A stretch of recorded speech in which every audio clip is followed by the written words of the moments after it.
Alright. Several northern Utah rivers are practically guaranteed to overflow their banks later this month based on the amount of snow remaining in the mountains above them. Some mountains in northern Utah still have twice as much snow as normal for this time of year. Rivers are already running high, and that mountaintop snow hasn't even hit their watersheds yet. Stay cool. This is a Thor News presentation. Thor News presents... The same weather system that brings rain to the coastal strip may drop snow in the mountains inland. There, a heavy snowpack sits like a loaded gun, and a few days of unseasonably hot spring weather pulls the trigger, causing intense snowmelt to pour out of the mountains. Downstream, residents can find themselves flooded by snow waters dropped months before in mountains tens of kilometers away.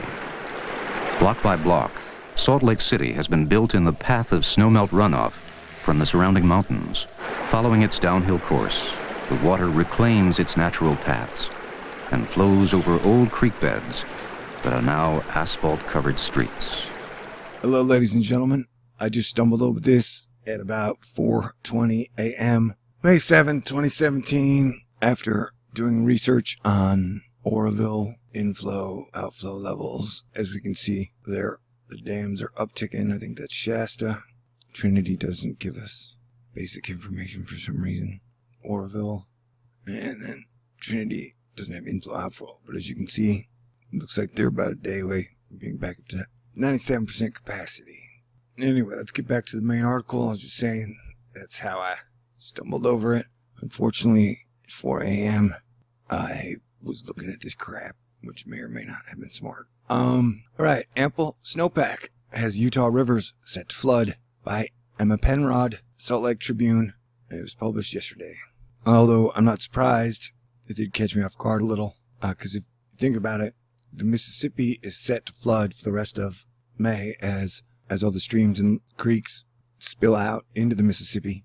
The Mississippi is going to stay at record levels for at least through the month. I'll do a whole video on that eventually. But now I just want to cover this article. Keep people updated because the situation is not improving, and it appears ready over the next month or two to really catch people off guard.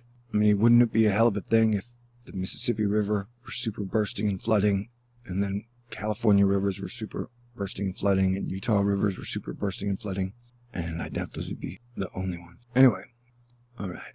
Several northern Utah rivers are practically guaranteed to overflow their banks later this month based on the amount of snow remaining in the mountains above them. Though southern portions of the state have dried out considerably, some mountains in northern Utah still have twice as much snow as normal for this time of year. According to the monthly Utah Climate and Water Report from the Natural Resources Conservation Service, rivers are already running high, and that mountaintop snow hasn't even hit their watersheds yet, said Randy Jelander, snow survey supervisor for the federal agency in Utah.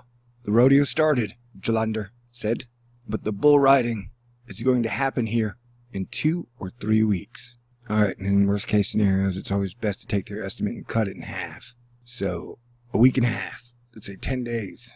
As temperatures rise and snow begins to melt, Jelander said, the Bear, Weber, Provo, and Duchesne rivers are all expected to overflow their banks within the month. America's about to get much wetter, I guess. The high flows should last well into June, he said.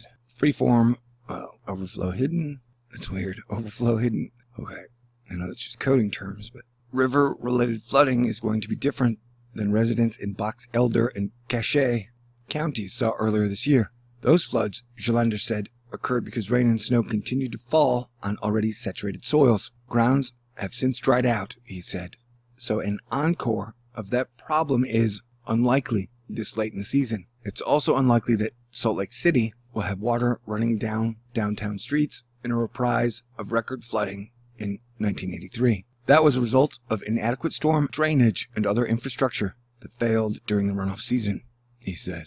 And those issues have since been addressed, but riverside properties could be at risk for damage this summer depending on how the season unfolds. Certainly, we're going to see water over the banks in a lot of places. It wouldn't be the first time we've seen banks underwater. Deja vu 2008, except that was metaphorical and this would be literal. Whether that translates to actual damage is anyone's guess at this point. To prevent the loss of human life, Shalander said Utahns should avoid the fast-flowing runoff. Places that were safe for wading last year may not be so safe this year. Most people simply do not understand the power of fast-moving water has.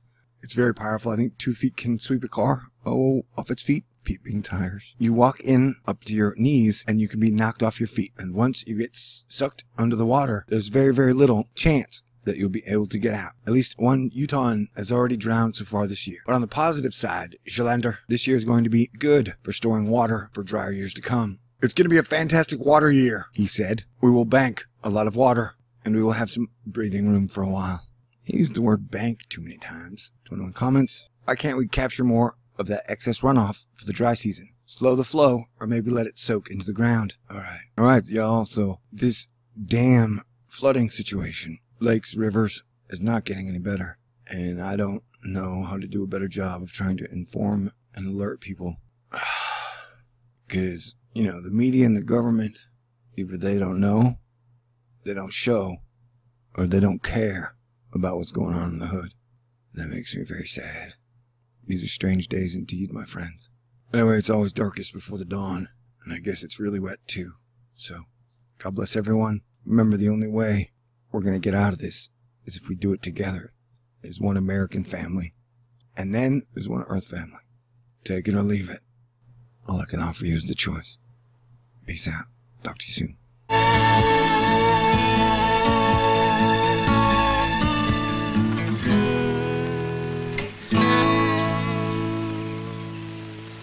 Nuisance flooding is annoying and inconvenient. A late-season snow, followed by fast-rising temperatures and heavy rain, has produced a quick thaw. The torrent that is on its way is 1.5 times the capacity of all the dams. So here we go again. If it's happening in a galaxy, then toys all over it. Hurricanes, solar flares, Planet X. How humanity's gonna destroy itself at each other's necks. Yeah, I don't know if you know this. No, I don't know if you know this.